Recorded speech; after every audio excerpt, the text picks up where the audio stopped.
Hello दोस्तों, मैं आपका दोस्त अमित कुमार और मेरे यूट्यूब चैनल इट्स विजनरी में आपका स्वागत है। दोस्तों, मैंने पिछली वीडियो में आपको बताया था कि मैं आपको हाइड्रोजेटिंग फोरमैन और हाइड्रोजेटिंग सुपरवाइज़र के काम के बारे में बताऊंगा। तो दोस्तों, इस वीडियो में मैं आपको हाइड्रोजेटिंग के बारे में कुछ महत्वपूर्ण बातें बताऊंगा।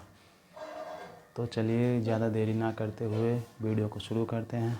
लेकिन अगर आप इस चैनल पर नए हैं तो कृपया इस चैनल को सब्सक्राइब कीजिए और वीडियो।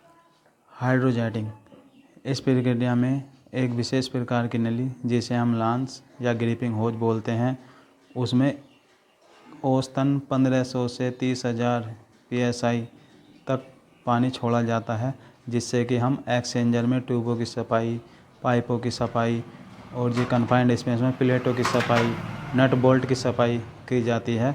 इसी प्रक्रिया को हाइड्रोजेटिंग कहते हैं। हाइड्रोजेटिंग के लिए कुछ विशेष इक्विपमेंट की ज़रूरत होती है, जिसमें से कुछ मैं बता रहा हूँ आपको, जो अधिकतर वही यूज होते हैं।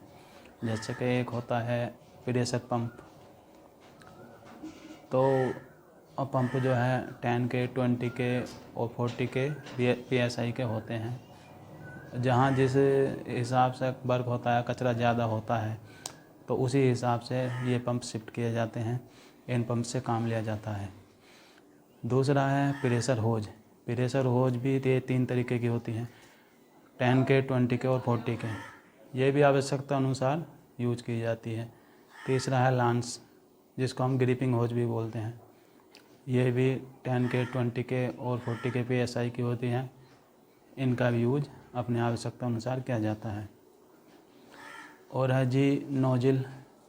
नोजिल कई प्रकार की होती हैं, बैकवर्ड, फॉरवर्ड, रेडियल, स्टैंडर्ड, बंसिल। और गल्फ कंट्री में अधिकतर बंसिल नोजिल का यूज होता है। गन का प्रयोग डोम कवर, कन्फाइंड स्पेस में और जी एक्सचेंजर का आउटसाइड फेस क्लीन करने के लिए गन का प्रयोग किया जाता है। गन के एक होता है अपना फुट पैडल। फुट पैडल भी 10 के, 20 के, ये भी अपना आवश्यकता अनुसार यही लिया जाता है। एक होता है गैस मॉनिटर, जिसे गैस डिटेक्टर भी बोलते हैं। वो जो है, अगर हम कहीं कन्फाइंड स्पेस में काम करते हैं या हमें ऐसा हो कि किसी एरिया में S2S है, तो वहाँ गैस डिटेक्टर का होना ज़रूरी है।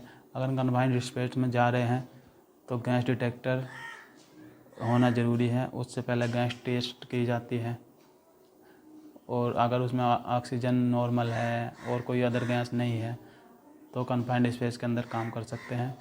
अगर उसमें कुछ भी अब नॉर्मल है तो कन्फाइंड स्पेस के अंदर काम नहीं कर सकते। एक होती है नॉर्मल होज, जिसे हम एयर होज भी बोलते हैं। ये नॉर्मल होज होती है, इसमें कोई प्रेशर का पानी नहीं चलता, इसमें नॉर्मल वाटर चलता है। जैसे पंप में पानी की ज़रूरत होती है तो इस होज का उपयोग किया जाता है। और कहीं पे जैसे हम कोई एक्सचेंजर हमने ट्यूब क्लीन कर दिया तो उसमें बाद में एयर लगानी पड़ती है, उसके लिए एयर होज की ज़रूरत पड़ती है। और इसी के साथ एक एयर नोजल भी लगानी पड़ती है, जिससे हम एक्सचेंजर में ट्यूब का पानी एयर के प्रेशर से निकाल सकें। और फायर एक्सटिंग्विशर, कहीं भी कोई भी काम अगर हम स्टार्ट करेंगे तो वहाँ फायर एक्सटिंग्विशर का होना बहुत ही ज़रूरी है, क्योंकि हमारा कोई भी पंप इक्विपमेंट रनिंग करता है तो उसमें आग लगने के चांसेस अधिकतर होते हैं। तो छोटी मोटी आग बुझाने के लिए फायर एक्सटिंग्विशर वो ज़रूरी है। अगर फायर एक्सटिंग्विशर नहीं है तो काम स्टार्ट नहीं करना चाहिए। टूल्स, किसी भी काम करने के लिए पहले सबसे पहले उसका लाइनअप सेटअप करना पड़ता है, प्रिपरेशन करनी पड़ती है। उसके लिए आवश्यकता पड़ती है टूल्स की। तो टूल्स में चाबी पाना, कटर, वायर और Teflon tape, adapter, beep chap और भी कुछ हैं टूल्स जिनकी बहुत आवश्यकता पड़ती है। तो बैरिकेड टेप से हम जहाँ काम कर रहे हैं और जहाँ हमारा इक्विपमेंट रनिंग कर रहा है, वो हम दोनों एरिया अच्छे तरीके से अपनी पूरा बैरिकेड कर देते हैं उसको, जिससे कि कोई भी बंदा हमारे वर्किंग एरिया के अंदर एंटर ना कर सके।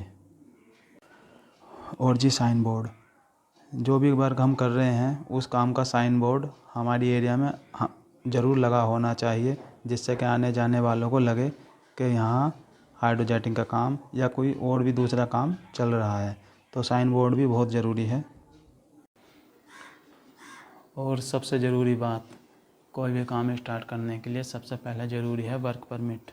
अगर आपके पास वर्क परमिट है तो आप काम कर सकते हैं। अगर आपके पास वर्क परमिट नहीं है तो आप काम स्टार्ट नहीं कर सकते। अगर आपने बिना वर्क परमिट के काम स्टार्ट किया तो आपको साइड इंचार्ज या सेफ्टी वाला कोई भी देखेगा। अगर उसने चेक किया, सबसे पहले वो वर्क परमिट ही देखेगा। आगे आपके पास वर्क परमिट मिलेगा नहीं तो आपको वो साइट से निकाल देगा। हो सकता है आपके ऊपर पेनल्टी भी डाल दे। तो ये था कुछ ज़रूरी हाइड्रोजेटिंग काम के बारे में। आशा करता हूँ आपको ये वीडियो अच्छी लगी होगी।